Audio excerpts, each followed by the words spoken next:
Do you ever think about those restaurants from the 1970s? The ones where rules barely existed and nobody questioned what happened behind the counter? Back then, eating out meant trusting kitchens, waiters, and dining rooms that operated on instinct instead of regulations.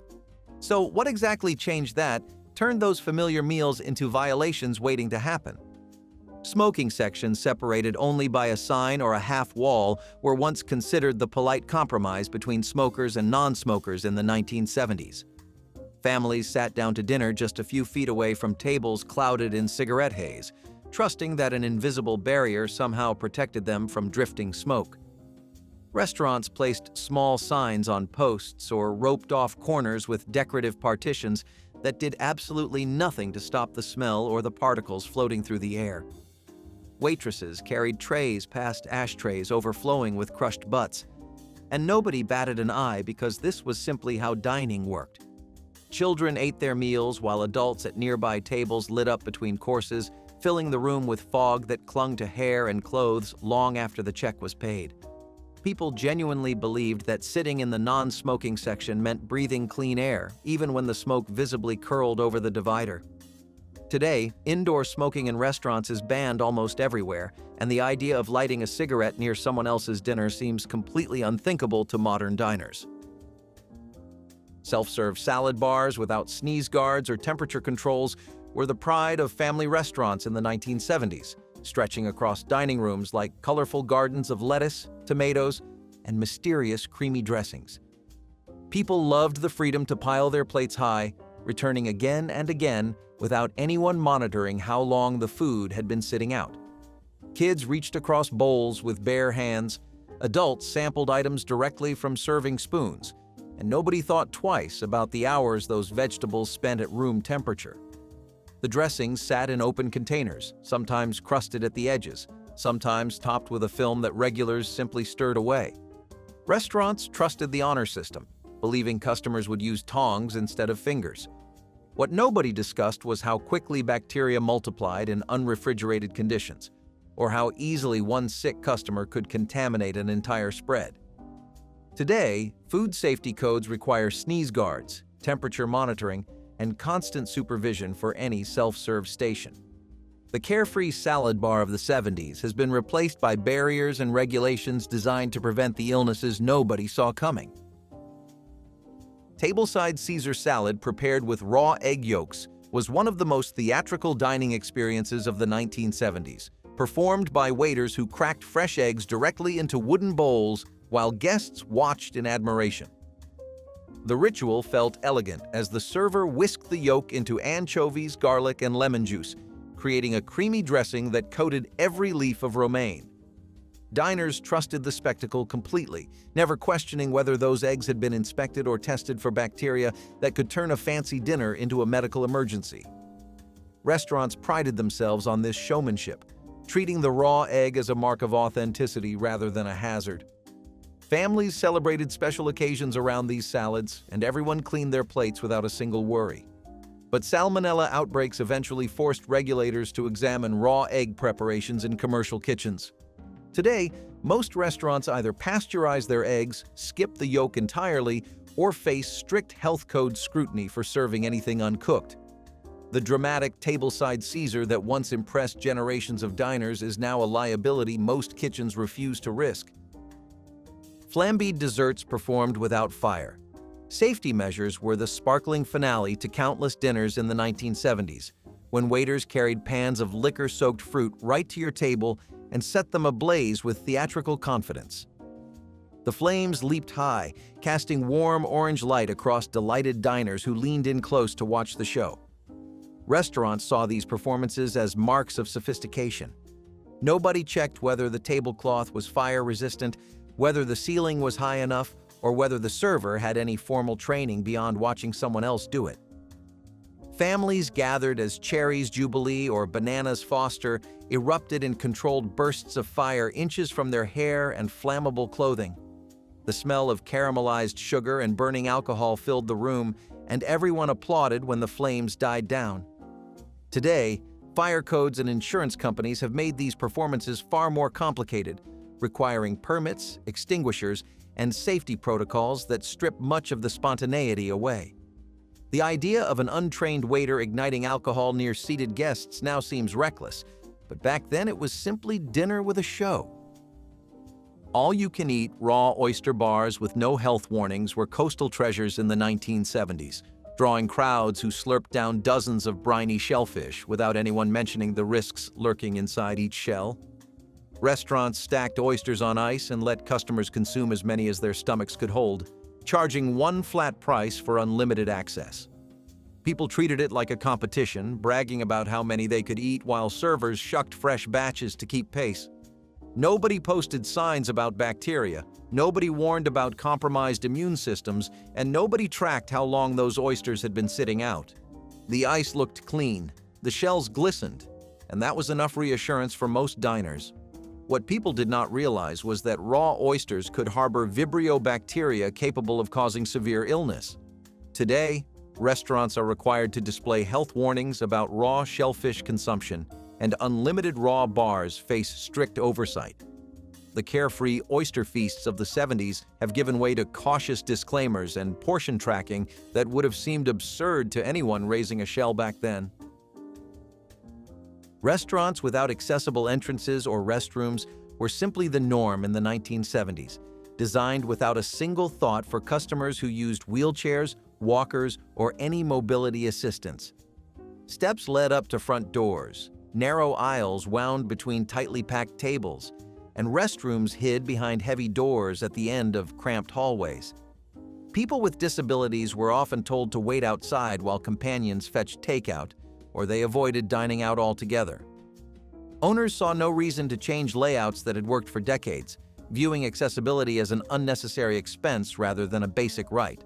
Families with disabled members learned which restaurants to avoid, passing that knowledge quietly like a secret map of exclusion. The idea that a business should welcome everyone equally had not yet taken hold, and regulations did not exist to force the issue. Today, the Americans with Disabilities Act requires ramps, wide doorways, accessible seating, and compliant restrooms in every restaurant. The dining rooms that once locked out entire segments of the population have been redesigned, rebuilt, or shut down for failing to meet standards that seemed radical in the 70s.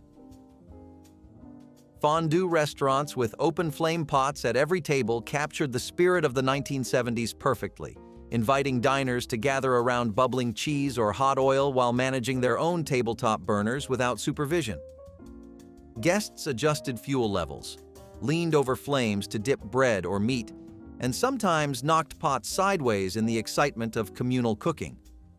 The flames danced just inches from napkins, sleeves, and long hair that hung dangerously close during enthusiastic reaching. Restaurants handed over the cooking responsibility entirely, trusting customers to handle fire safely despite having no training with open fuel sources. Children participated eagerly, waving fondue forks near flames that could easily catch stray clothing or splash hot oil. People saw it as interactive, romantic, and wonderfully modern, never stopping to consider how quickly things could go wrong.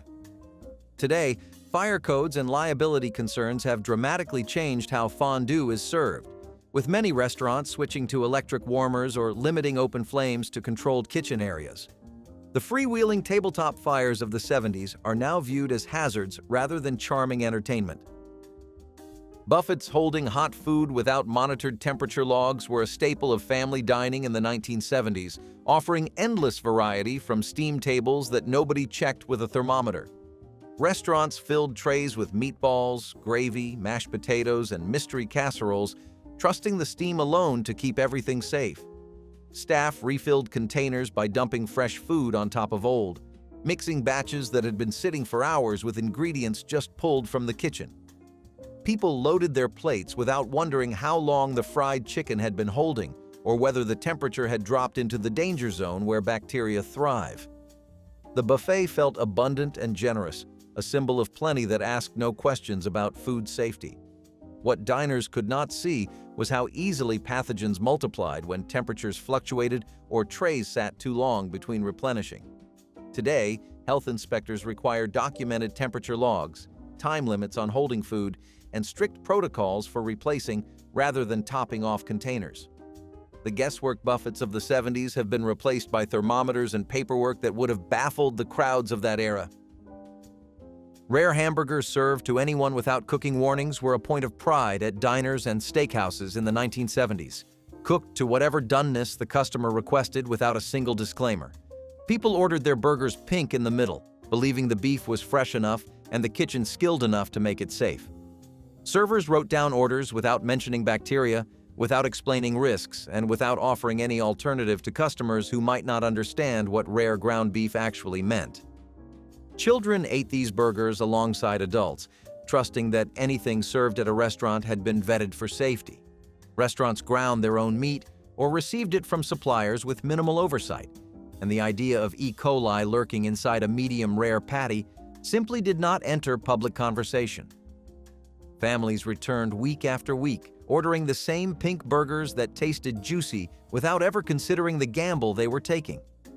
Today, menus carry warnings about consuming raw or undercooked meat, and many jurisdictions require restaurants to inform customers about the risks. The freely served rare burger of the 70s now comes wrapped in legal disclaimers. Drive-in restaurants with car hops on roller skates were icons of the 1970s, where teenage servers glided across parking lots balancing trays of burgers, fries, and milkshakes. Customers loved the spectacle, honking horns and flashing headlights to summon their orders while watching skaters weave between cars. The uniforms were cute, the skates were fast, and the experience felt like something out of a movie celebrating youth and carefree summer evenings. What nobody discussed was how dangerous the job was, with servers navigating uneven pavement, oil slicks, distracted drivers, and heavy trays that could send them sprawling at the slightest wobble. Falls happened constantly, resulting in broken wrists and sprained ankles that workers shrugged off because complaining meant losing shifts.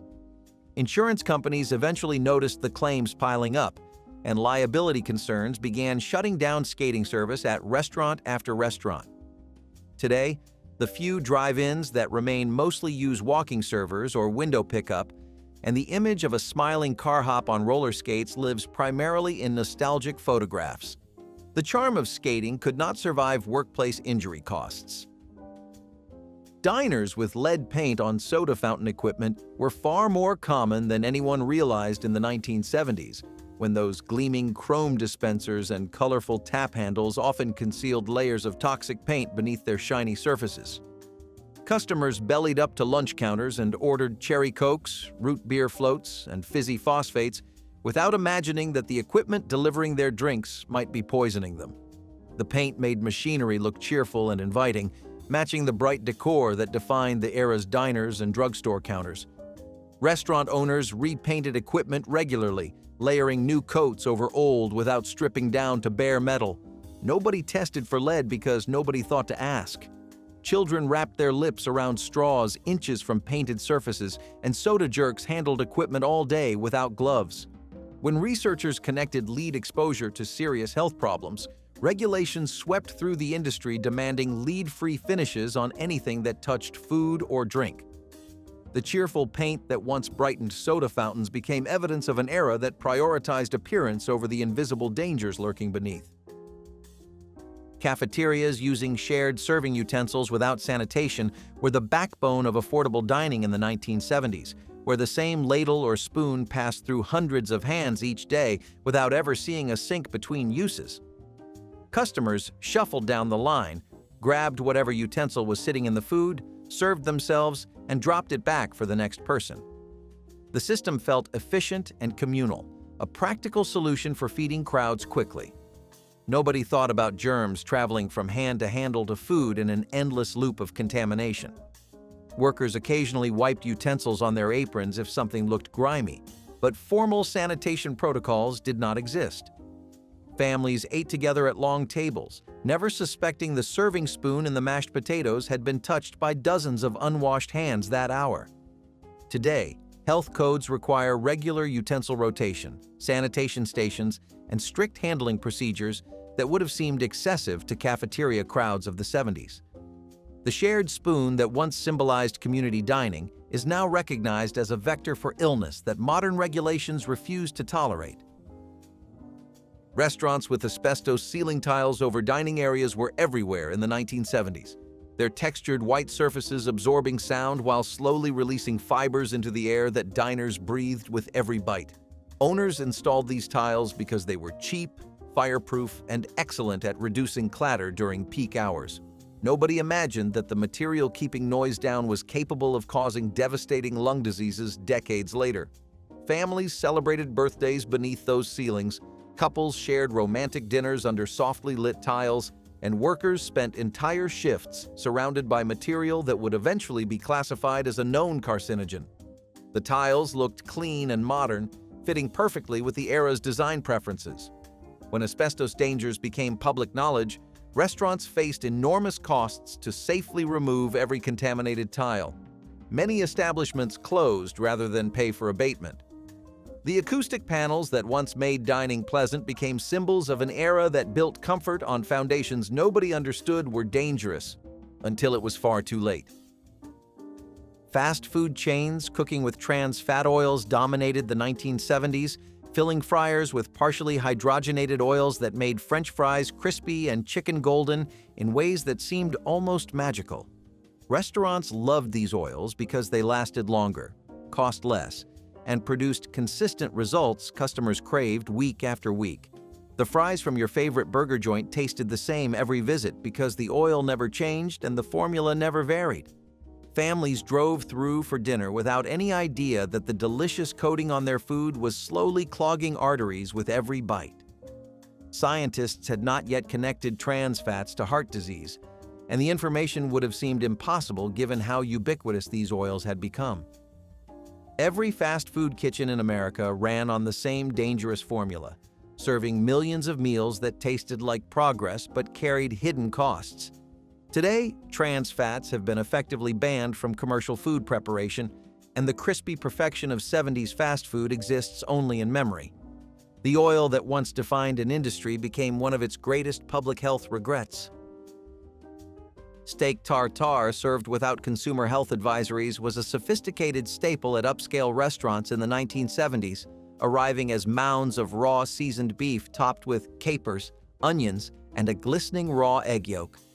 Diners who ordered it felt worldly and adventurous, trusting that expensive restaurants knew how to handle raw meat safely. Waiters presented the dish with pride, mixing ingredients tableside while describing the quality of the beef. Nobody mentioned bacteria, nobody explained the risks of consuming raw animal products, and nobody offered alternatives for customers who might not understand what they were ordering. The dish appeared on menus alongside cooked options with no distinction or warning. Families celebrating special occasions sometimes ordered it to impress guests, never realizing a contaminated portion could send someone to the hospital. Today, restaurants serving steak tartare must display consumer advisories warning about raw meat consumption risks. The elegant dish that once signaled culinary sophistication now comes with fine print that would have seemed absurd to the confident diners of that era. Restaurants with gas grills inside without proper ventilation, hoods filled dining rooms with smoke, grease particles, and combustion byproducts that nobody questioned in the 1970s. The open kitchen concept was trendy, letting customers watch steaks sizzle while flames leaped dramatically behind the counter. Owners believed theatrical cooking added atmosphere and proved food was being prepared fresh. What they did not consider was how smoke, carbon monoxide, and airborne grease affected everyone breathing the same air for hours. Workers stood over those grills all day, inhaling fumes that accumulated in lungs already stressed by cigarette smoke drifting from the dining room. Customers ate meals surrounded by a haze that seemed rustic rather than hazardous. Today, commercial kitchens require powerful ventilation systems, hood installations, and air quality monitoring that would have seemed extreme to open grill operators of that decade. The smoky charm of watching dinner cook has given way to enclosed cooking stations and strict air handling requirements that protect both workers and customers. Lunch counters with open food preparation near customers were icons of the 1970s dining scene, where cooks assembled sandwiches and plated meals just inches away from people waiting to eat. Customers perched on swivel stools watching every step of their order, feeling connected to the process in ways modern kitchens rarely allow. The cook might sneeze, scratch, or wipe sweat without stepping away from food being prepared, and nobody thought twice. Hair fell into bowls, bare hands touched ready-to-eat items, and surfaces that held raw meat moments ago received sliced tomatoes without sanitation in between. People trusted what they could see, believing visible preparation meant honest preparation, even when it revealed practices that would horrify modern inspectors. The intimacy felt charming rather than dangerous. Today, food safety regulations require barriers between preparation areas and customers, dedicated stations for different ingredients, and strict protocols keeping raw and cooked foods separate. The beloved lunch counter that once defined quick American dining has been redesigned into something far more sterile. Restaurants serving unpasteurized milk and cream operated freely in the 1970s, offering what they called fresh dairy products straight from local farms. Coffee shops poured unpasteurized cream into cups, diners served raw milk alongside breakfast, and upscale restaurants bragged about farm-direct dairy as a mark of quality. People associated pasteurization with industrial processing rather than safety, viewing raw products as more wholesome and traditional. Nobody posted warnings about bacteria thriving in unpasteurized dairy, and nobody explained that the freshness customers valued created perfect conditions for dangerous pathogens. Children drank glasses of raw milk believing it was healthier than processed versions, while parents nodded approvingly at what seemed like simpler times. When outbreaks of Listeria, Salmonella, and E. coli were traced to raw dairy, regulations tightened dramatically. Today, serving unpasteurized milk in restaurants is illegal in most states. The fresh dairy that once symbolized quality has been recognized as a serious public health risk that nostalgia cannot justify.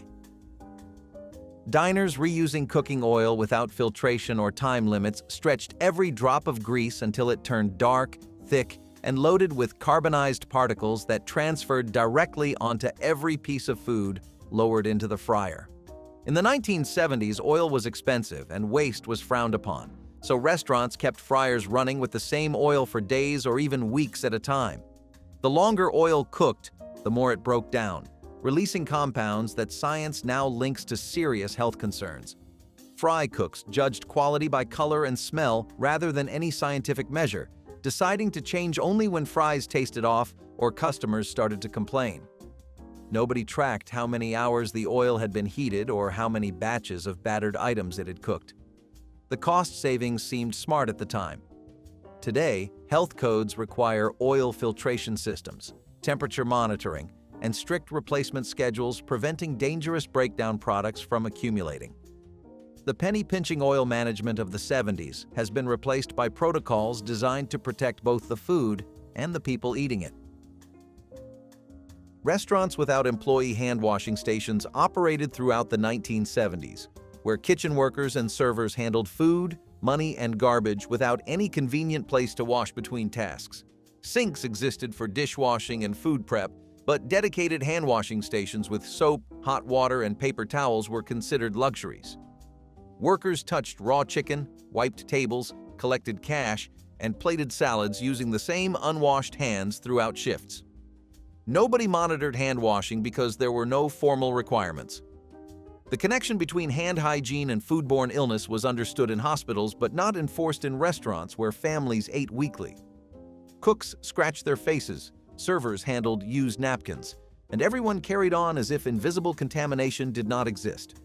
Today, health codes require dedicated hand-washing sinks in specific locations, mandatory washing intervals, and visible signage reminding employees of obligations. The casual approach to hand hygiene that defined 70s food service has been replaced by strict protocols, treating every unwashed hand as a potential outbreak waiting to happen. Cafes serving homemade ice cream without pasteurized eggs were beloved neighborhood treasures in the 1970s, churning out rich custard-based flavors that tasted like nothing from a grocery store freezer. The recipes called for raw egg yolks whisked into cream and sugar, creating a silky texture that made every scoop feel special. Owners took pride in secret family recipes, never imagining that the ingredient giving their ice cream its richness could harbor dangerous bacteria. Children lined up at counters during summer afternoons, licking cones made from batches mixed and served without temperature testing. Parents believed homemade meant wholesome, trusting small business owners the same way they trusted their own grandmothers. Nobody asked whether eggs had been pasteurized because the question simply did not occur to anyone. When salmonella outbreaks were traced back to homemade ice cream operations, health departments cracked down hard. Today, commercial ice cream requires pasteurized eggs and strict temperature controls. The charming cafe ice cream of the 70s has given way to regulated recipes that prioritize safety. Restaurants with walk-in freezers lacking temperature alarms operated on faith throughout the 1970s, trusting massive refrigeration units to keep running without monitoring or backup systems. Owners checked temperatures manually once or twice a day, scribbling numbers on clipboards nobody reviewed unless an inspector appeared. If a compressor failed overnight or a door seal cracked during dinner rush, nobody knew until someone found everything thawed and spoiled.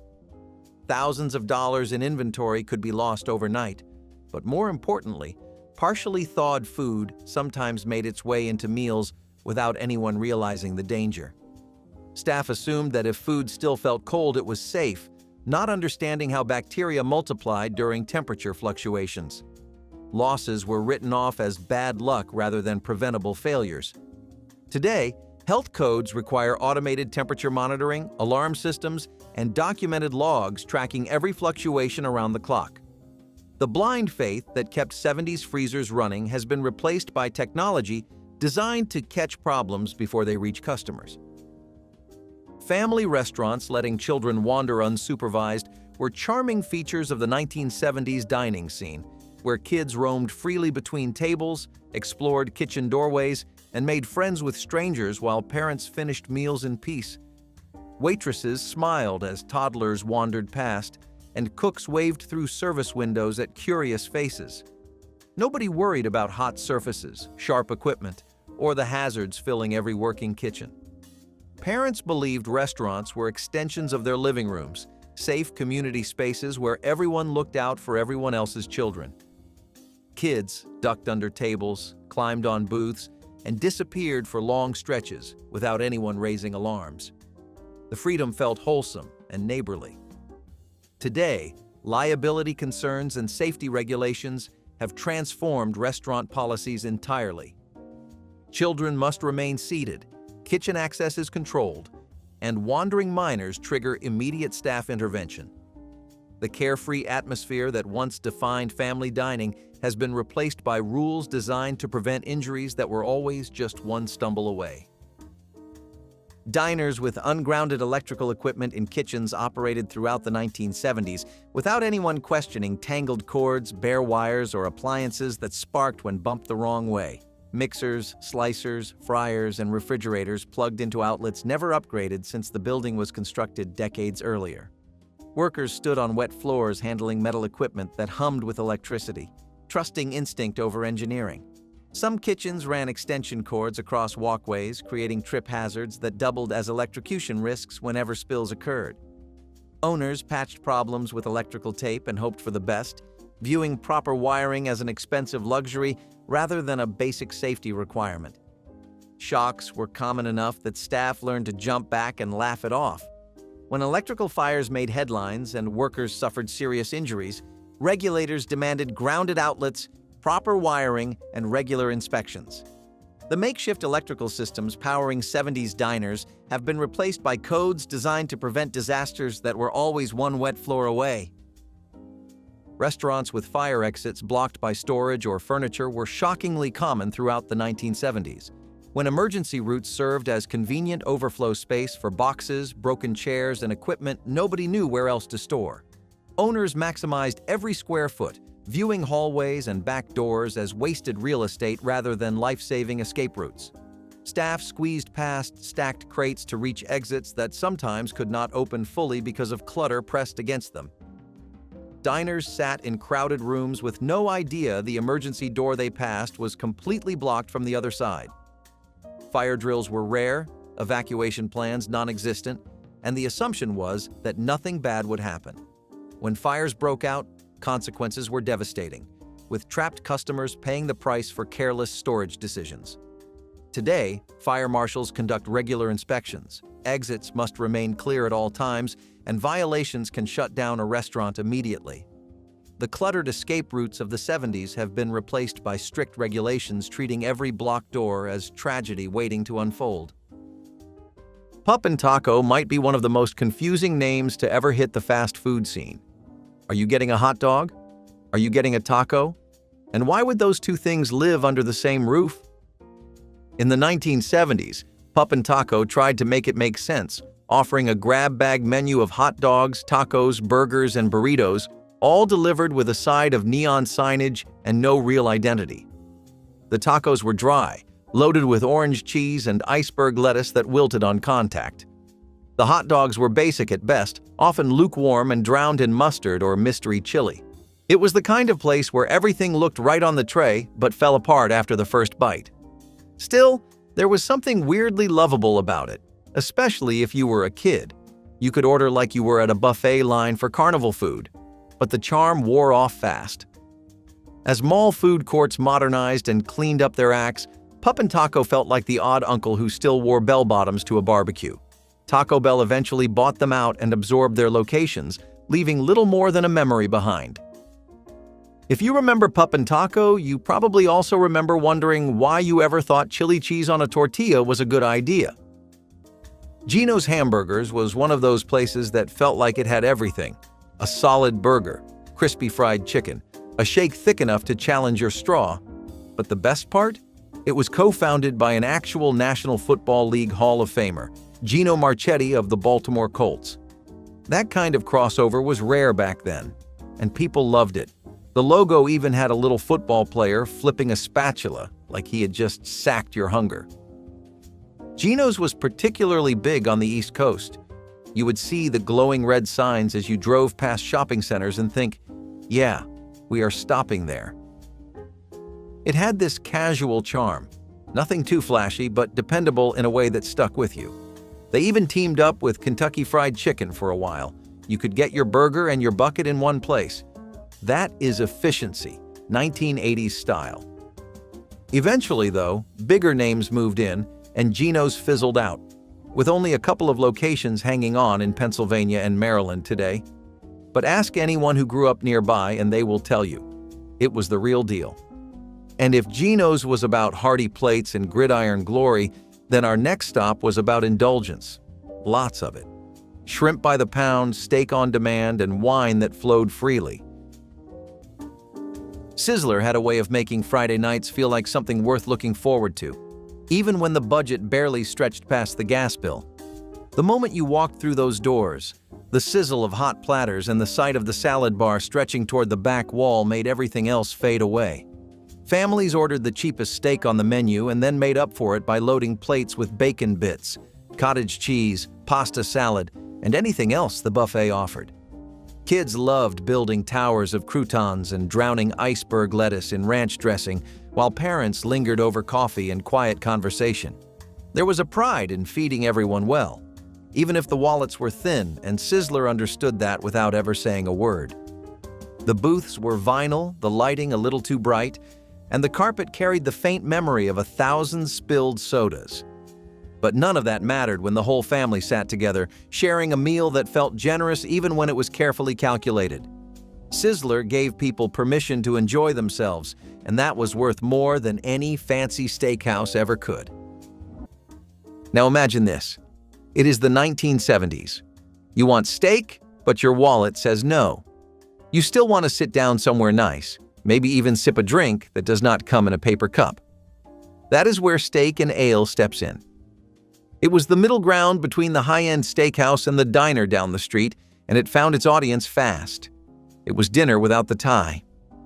Steak and ale had this whole Tudor-style thing going on, dark wood, candlelight, and a vibe that made you think, wow, maybe I should have dressed up a little. But no one judged you if you did not. That was the charm. You could order prime rib and still feel like you were just out for a relaxed evening. It balanced comfort with a touch of class, and in a time when chain restaurants were just starting to take over, that balance stood out. And let us talk about the salad bar. The salad bar was a revolution. You built your own plate, loaded it up with croutons, Thousand Island dressing, and a mountain of shredded cheese. Because nobody was watching and nobody cared. The portions were generous, the prices were friendly, and you got real plates and silverware. Steak on a weekday? Suddenly not such a wild idea. It was more than a meal. It was a mood. You left feeling like you had gone out to a nice place, but without the bill to match. Steak and Ale was the place where parents went on date nights, co-workers met after hours, and teenagers had their first fancy dinner. A little upscale, a little down-to-earth, and somehow that mix just worked. The only thing heavier than the batter at Arthur Treacher's was the feeling in your stomach after eating there. This place tried hard to sell a British pub vibe, all while being crammed between a pretzel stand and a Claire's accessories. The fish came out greasy and steaming, wrapped in that weird paper that always seemed damp. It was thick, oily, and more chew than crunch, and that was if you got lucky.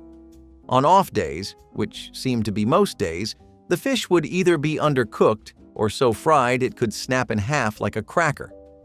The fries, or chips as they insisted, were soggy and pale, always one step away from mashed potatoes. But during the 1970s, Arthur Treacher's had real momentum. It was everywhere, fueled by novelty and a kind of fast food nationalism. After all, what was more American than importing something and giving it a greasy spin? But the truth is, the food quality never held up. People caught on, and the British gimmick stopped working when the flavor failed to follow through. Eventually, other fish spots moved in with better recipes and fewer apologies. Arthur Treacher's became the old man in the mall food court, still handing out paper trays while the rest of the world moved on to sushi and smoothies. It faded not with a bang, but with the slow, damp hiss of fryer oil past its prime. Sambo's restaurant was once everywhere. At its peak, over 1,000 locations dotted the American map, and for a time, it was the breakfast joint. You walked in, saw the tiger stripe motif, and knew pancakes were on the way. The food was solid. Fluffy pancakes, greasy bacon, big mugs of diner coffee. The kind of breakfast that left you needing a nap by 10 in the morning. But Sambo's legacy is tangled. Its name and branding, drawn from a children's book with racist origins, sparked increasing backlash as public awareness and cultural conversations shifted. People started asking hard questions about what a restaurant should represent. The food stayed consistent, but the reputation cracked. One by one, locations closed or rebranded. And while the last original Sambo's held on until 2020, even it finally changed names. Still, to many who grew up in its booths, it was not about the name. It was about pancake mornings with family and kids' meals with tiger-striped coloring books. But from syrupy stacks to something a little more British, the next forgotten favorite took a trip across the Atlantic and served up deep-fried nostalgia with a dash of malt vinegar. Howard Johnson's was the orange-roofed promise that appeared along every highway, a signal to tired families that rest, food, and clean bathrooms waited just off the next exit. The restaurants were famous for their 28 flavors of ice cream, a number that seemed impossibly exotic to kids who usually only saw vanilla and chocolate at home. Parents ordered fried clam strips or simple burgers, trusting the familiar menu that never changed no matter which state they passed through. The consistency was the comfort, knowing that the mashed potatoes in Florida would taste exactly like the mashed potatoes in Ohio. Families on road trips stopped at Howard Johnson's the way sailors once looked for lighthouses, trusting the brand to deliver exactly what it promised. The booths were wide enough for restless kids to sprawl out, and the waitresses had perfected the art of keeping coffee cups full without interrupting conversation. For poor families driving toward relatives or new jobs, Howard Johnson's was a small luxury that made long journeys bearable. It was dependability wrapped in orange and blue, a place where even travelers on tight budgets could feel like they belonged. Farrell's was not quiet. In fact, it was deliberately loud. Sirens, drums, shouting waiters announcing someone's birthday like they had just won the lottery. It was sensory overload in the most delightful way, and kids loved every second of it. If you ever had a party at Farrell's in the 1970s, congratulations, you peaked early. Walking into Farrell's ice cream parlor felt like entering a cartoon version of the turn-of-the-century soda shop. Striped vests, bow ties, old-timey music, and a menu filled with wild desserts that were taller than your little brother. It was chaos with sprinkles. This was the kind of place that turned Sundays into stadium events and made sugar feel like a celebration. And then there was the zoo, a ridiculous, absurd, absolutely brilliant monstrosity of a Sunday. Carried out by multiple employees running through the restaurant while banging a drum and screaming, "Zoo! Zoo! Zoo!" It was basically a declaration of war on restraint. And the kids? They were eating it up, literally and figuratively. But underneath all the whipped cream and pageantry was a place that really understood family fun. You were not just ordering dessert. You were making a memory. The chaos, the clatter, the calorie overload, it was part of the magic. You did not come to Farrell's for peace and quiet. You came for a food parade, a sugar rush, and a place where the adults sighed while the kids bounced in their seats. It was the ultimate yes place in a world full of no. Cluck You Chicken had a name that sounded like a joke your older cousin whispered when the adults weren't listening. The branding was bold and brash, cartoon chickens, flames, and bright red signs promising heat levels you could barely survive.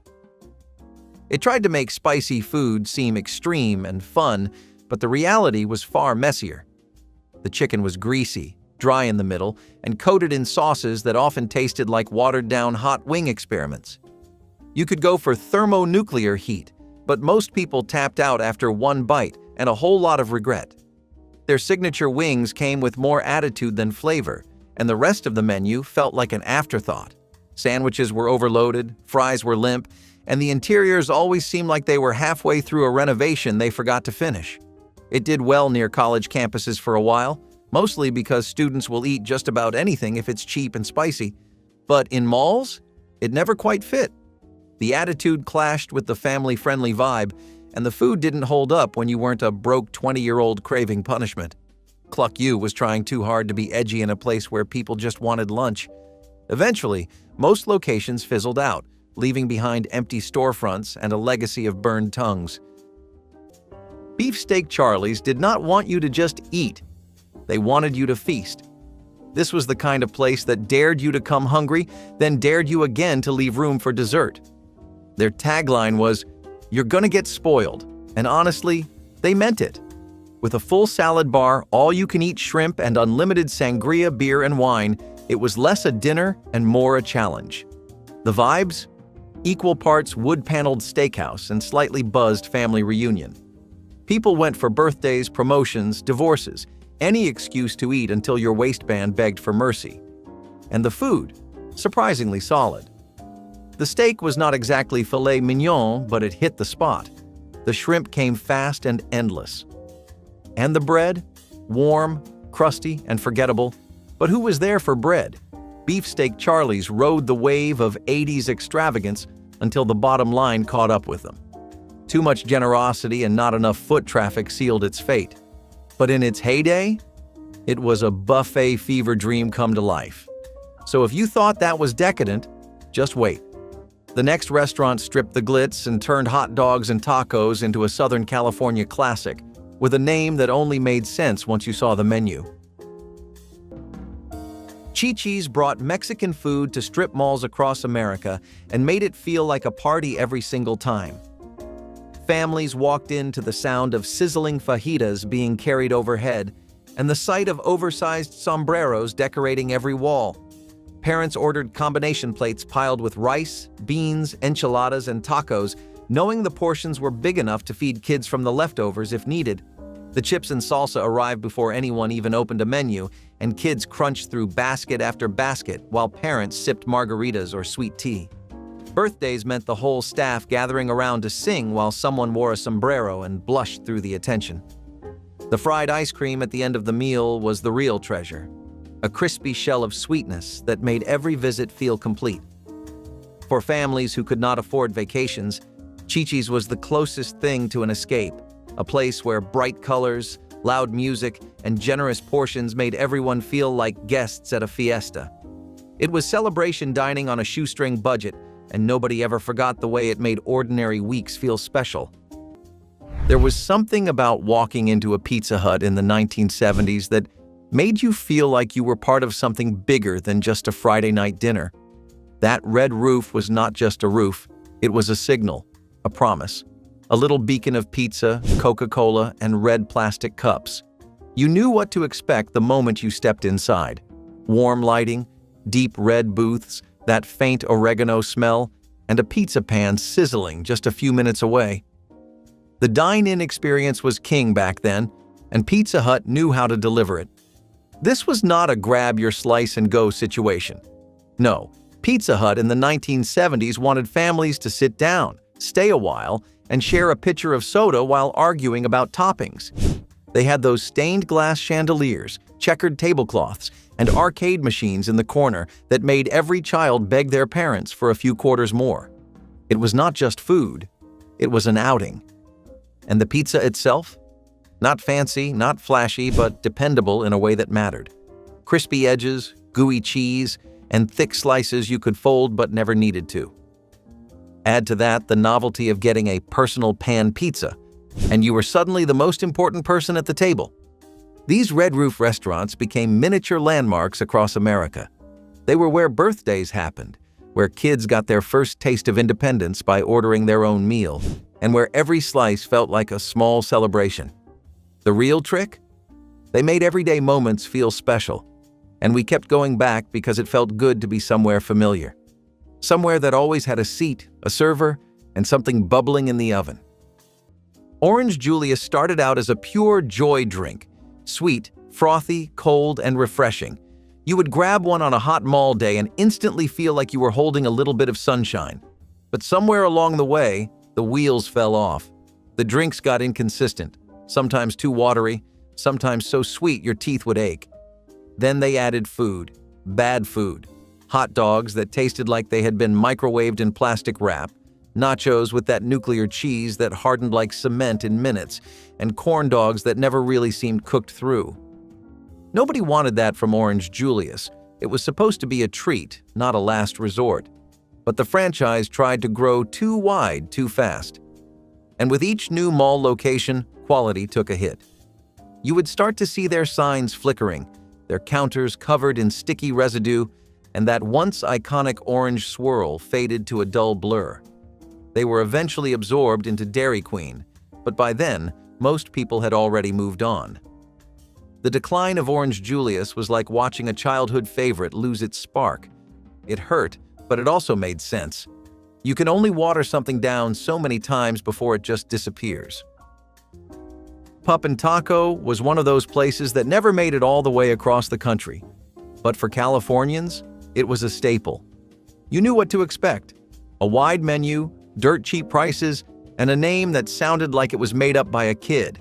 Hot dogs, tacos, burgers, fries, slushies, they threw it all at the wall and somehow it worked. You could walk up, grab a chili dog and a taco, and be out in 5 minutes for under $3. The locations were easy to spot too. Those retro signs with the big red and yellow block letters were a beacon to beach bums and budget-conscious teens alike.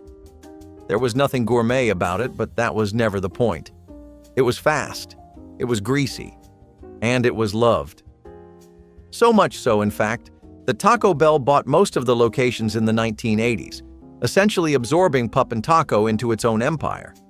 The quirky name might be gone, but the spirit lives on every time someone adds a side of nachos to their burrito order.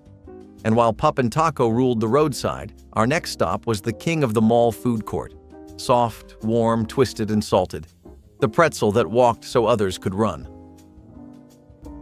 Denny's was the place that never closed. A beacon of fluorescent light and bottomless coffee at every hour of the day or night, no matter the weather or the season. Families stumbled in after late drives, early mornings, or those strange in-between hours when nothing else was open and hunger could not wait another minute. The Grand Slam breakfast was legendary, a plate piled with eggs, pancakes, bacon, and sausage for a price that seemed almost too good to be true. Kids colored on paper placemats while parents nursed cups of coffee and planned the next stretch of highway or the coming week of work and worry. The menu was enormous, laminated and slightly sticky from years of syrup-covered fingers flipping through the pages. Nobody judged you for ordering breakfast at midnight or dinner at dawn because Denny's understood that life did not always follow a convenient schedule. For families who worked odd shifts, traveled on tight budgets, or simply needed a warm place to gather when everywhere else had locked its doors, Denny's was always there waiting with the lights on. It was not fancy, but it was faithful, and sometimes that mattered more than anything else. Before the controversy caught up with it, Sambo's was everywhere, and for a time in the 1970s, it was one of the biggest names in breakfast. Open early, often late, and always ready with a stack of pancakes dripping in syrup. It was the kind of place families stopped at on the way to road trips or for Saturday mornings that started a little too early. The vibe was laid back, kid-friendly, and comfortable. Bright booths, illustrated menus, and pancakes that somehow tasted better when eaten with plastic syrup containers shaped like bears. The food was affordable, the service was fast, and the portions were just shy of excessive, which is exactly what breakfast lovers wanted. Their branding leaned hard on storytelling, and while the original theme is undeniably problematic today, it reflected a different time when restaurants leaned into mascots and backstories to create an identity. But for a lot of kids back then, it was just the place where they got chocolate chip pancakes and a chocolate milk with a swirly straw. And the thing is, the food held its own. The pancakes were genuinely good. The eggs were reliable. The hash browns were crispy, and the coffee was hot, which is all anyone really asks of a breakfast joint. At its peak, Sambo's was not just a restaurant. It was part of the morning routine for countless families, the kind of place you returned to because it felt like a tradition. And while its legacy is a complicated one, there is no denying that for a few years in the 1970s, Sambo's helped define what going out for breakfast looked like across America. Rack's roast beef wanted to be the cooler Arby's, and maybe for a second it was. But when your brand identity bounces between roast beef, salad bars, baked potatoes, and something called pizza pockets, things tend to unravel. At first glance, Rack's seemed like a good idea. Roast beef sandwiches that felt a little more adult, a little more upscale. Then you walked in and saw a decor that looked like a corporate waiting room, complete with faux wood paneling and an overzealous fern in the corner. The food was never terrible, but it was never good either. The roast beef tasted like it had been steam-sealed in plastic, and everything else felt like it came straight from the freezer section. The salad bar? Always kind of sad. Brown-edged lettuce, rock-hard cherry tomatoes, and ranch dressing that tasted faintly of glue. It was like eating dinner in a basement office. Rack's made the classic mistake of trying to be everything to everyone, and ended up pleasing no one. What really sealed its fate, though, was its attempt to go luxury. Glass walls, mood lighting, and booths that looked like they belonged in a dentist's waiting room. Customers just wanted a decent sandwich, not a failed midlife crisis in restaurant form. Rack's roast beef never figured out who it was, and so the mall crowd moved on, quietly but completely. Lum's was born from a hot dog stand and became something like a fever dream of mid-century Americana meets tiki bar chic. Founded in Miami, this oddball restaurant chain made a name for itself with its signature beer-steamed hot dogs. Yes, beer-steamed. It sounds weird until you try it. The result was a hot dog with just a hint of hoppy goodness, nestled in a bun that soaked it all up like a sponge. But Lum's was more than just its dogs. It had fried clams, tiki drinks, and decor that made you feel like you had wandered into a vacation. Palm fronds, bamboo, and plastic parrots set the tone. The vibe was easygoing, slightly eccentric, and always a little bit boozy, even if you were just there for the onion rings. At its peak, Lum's had hundreds of locations, including one right on the Las Vegas Strip. But as the 80s rolled on, the novelty wore off and the chain dwindled. Still, if you ever sat down at Lum's with a giant menu, a plate of clams, and a tall frosty mug, you know it had a strange magic. But if Lum's was all about weird combinations, the next place made celebrations the main course, with parades, sirens, and a dessert so big they dared you to finish it. Bonanza Steakhouse promised all you can eat and meant every word of it, which made it a sanctuary for families who rarely got to eat without counting bites or measuring portions. The salad bar alone could fill a plate 3 times over with shredded cheese, sunflower seeds, pickled beets, and enough ranch dressing to drown a small boat. Parents ordered sirloin tips or chopped steak, knowing the real value was in the trips back to the buffet, piling high the mashed potatoes and warm dinner rolls that stretched the meal into something truly filling. Kids discovered the joy of soft-serve ice cream dispensers, learning to swirl chocolate and vanilla together until the bowl overflowed onto the tray below. The dining room was always louder than expected, full of families laughing, babies fussing, and the constant clatter of plates being cleared and reset by tired but friendly staff. Nobody dressed up for Bonanza because nobody needed to, and that casual atmosphere made even the tightest budget feel generous. For families who measured groceries carefully every single week, Bonanza was a rare chance to eat freely, to forget the math for one evening, and just enjoy the feeling of being completely full. If you grew up in the 1970s, chances are you either had a birthday at Shakey's Pizza or knew someone who did. This was not just another pizza place, it was a full-on experience. Walk in and you were met with the clatter of trays, the smell of garlic, and live banjo music that made you feel like you had wandered into a Western saloon. With pepperoni. Shakey's was loud, a little chaotic, and totally perfect for families. Communal tables meant you might be sitting next to someone you had never met before, and that was part of the fun. You shared space, laughter, and slices of that crispy, thin crust pizza that somehow always had the perfect crunch. Add in pitchers of root beer or beer depending on your age, and it was a celebration from start to finish. This was not date night pizza. This was messy, saucy, no-frills fun. You were not there to be quiet. You were there to have a good time. And if you were lucky, you might catch a glimpse of the kitchen through the glass, giant dough balls being tossed, toppings flying, ovens glowing. It was the kind of place that kids adored and parents tolerated. But deep down, everyone left full and happy.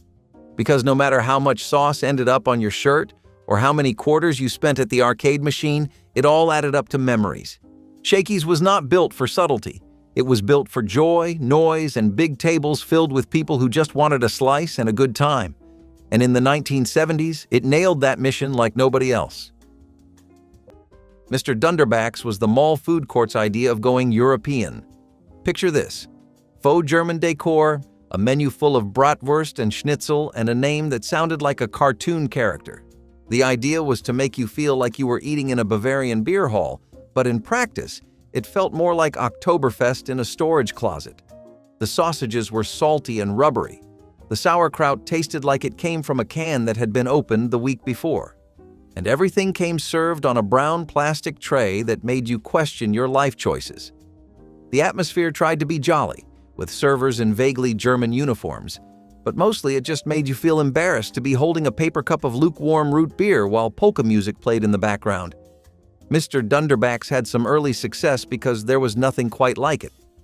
But once the novelty wore off, it was hard to justify eating boiled cabbage in a mall when you could get pizza instead. Slowly but surely, they disappeared. Another victim of malls moving on and people realizing they did not need lederhosen with their lunch. Chi-Chi's Mexican restaurant had flair, flavor, and just enough kitsch to keep things fun. Walking into a Chi-Chi's felt like stepping onto a movie set version of Mexico, complete with bright red tiles, sombreros nailed to the wall, and waiters who carried sizzling skillets like Olympic torches. The fajitas were the main event, steaming, crackling, and guaranteed to turn every head in the room as they passed by. Kids were wide-eyed, adults were impressed, and no matter how full you were, you always had room for that one thing: the legendary fried ice cream. Coated in a crispy cinnamon shell and served in a puff of whipped cream, it was the victory lap to every meal. Chi-Chi's was the place for birthday dinners, first dates, and family outings that felt like adventures. But food safety scandals and a changing dining scene meant it all unraveled. One by one, the doors shut, the sombreros came down, and a little bit of spice left the suburbs. But not all chains faded because of scandals. Some were just too different for their own good. Western Sizzlin' was the heartbeat of budget dining across the South, the kind of restaurant where working families could sit down to real food without pretending to be something they were not. The buffet line was legendary, piled high with fried chicken, meatloaf, collard greens, and cornbread that tasted like someone's grandmother had been cooking since dawn. Parents appreciated the honesty of the place, how nobody dressed up or expected fancy manners, and how the staff treated every customer like a neighbor who had just stopped by. Kids ran between the dessert station and the ice cream machine, filling plates with banana pudding and soft serve until their stomachs could hold no more. The dining room buzzed with conversation, babies crying, and the clatter of silverware against heavy ceramic plates that had seen 1,000 family dinners. For families who worked long hours just to keep the lights on and the rent paid, Western Sizzlin' was a small reward, a chance to eat without worrying about the check. It was community, comfort, and calories all wrapped into one affordable evening that stayed with people long after the restaurant doors finally closed for good. Before you go, tell us which forgotten restaurant practice surprised you most. Tap like if this trip through dining history brought back memories, and subscribe so you never miss another look at the rules we never knew we needed.